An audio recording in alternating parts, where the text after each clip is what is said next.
নমস্কার বন্ধুরা, সবাই কেমন আছো? আমি জয়ন্তী, সিম্পল হাউসওয়াইফ জয়ন্তী চ্যানেলে তোমাদের সবাইকে স্বাগত। দেখো আজকে আমি তোমাদের সামনে কি নিয়ে এসেছি। তোমরা হয়তো সবাই এটা চেনো, তাও তোমরা দেখতে থাকো আমার ভিডিওটা। ওটা বলতে পারো আমাকে, এটা আমরা একটা নামে চিনি, আর যারা ত্রিপুরায় থাকে, আসামে থাকে, তারা এটাকে অন্য একটা নাম বলে। তো তোমরা বলো। দেখো এটাকে ছাড়িয়ে নেওয়া হয়েছে, তারপরে প্রথমে ওপরের খোসাটা ছাড়িয়ে নিয়ে ভেতর থেকে সব কিছু আস্তে আস্তে বের করে নেওয়া হলো। একটু সুন্দরভাবে আলতোভাবে এটাকে ছাড়াতে হয়, না হলে কি হয়, বেশি ঘাটাঘাটি যদি করো তাহলে তেতো হয়ে যাবে, খেতে ভালো লাগবে না। আলতো করে ছাড়িয়ে নিতে হলো। এটাকে মাখিয়ে খেলে দারুণ টেস্টি হয়। তোমরা চাইলে এটাকে রস করেও খেতে পারো, যার যেটা ভালো লাগে। আমরা এটাকে মাখিয়ে খেয়েছিলাম। প্রথমে ছাড়িয়ে নেওয়া আছে সুন্দর করে। ছাড়ানোর পর দেখো এভাবে ছাড়িয়ে নেওয়া হলো।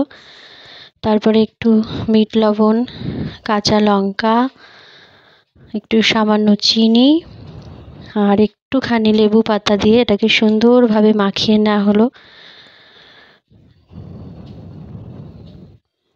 মাখিয়ে নেওয়ার পর এর খাওয়ার টেস্টই আলাদা। তোমরা যারা যারা ভিডিওটা দেখছো, যেভাবে দেখছো এভাবে এটাকে তৈরি করবে। তৈরি করে খেয়ে দেখবে যেটা এত ভালো লাগছে, যেন অমৃত। আমরা খেলাম, প্রাণটা যেন ভরে গেল।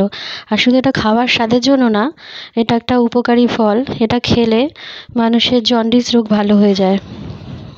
এটা খুবই ভালো। তো বন্ধুরা, তোমরা সবাই হয়তো এর নামটা জানো, তাও আমি তোমাদেরকে আরেকবার বলে দিচ্ছি। আমরা এটাকে বাতাবি লেবু বলি, কিন্তু আমাদের প্রতিবেশী রাজ্য ত্রিপুরা, আসাম, ওখানকার মানুষরা এটাকে জাম্বুরা বলেই বলে।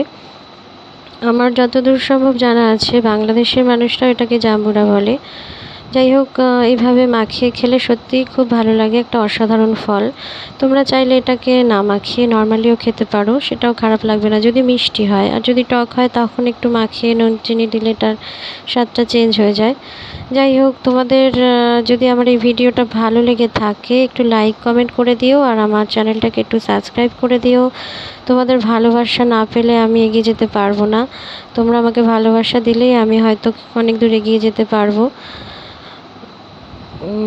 যাই হোক, আমি আজকের ভিডিওটা এখানেই শেষ করে দিলাম। সবাই অনেক ভালো থেকো, সুস্থ থেকো। ধন্যবাদ বন্ধুরা। আবার একটা ভিডিও নিয়ে তোমাদের সামনে আসবো। আবার দেখা হবে তোমাদের সাথে। টাটা।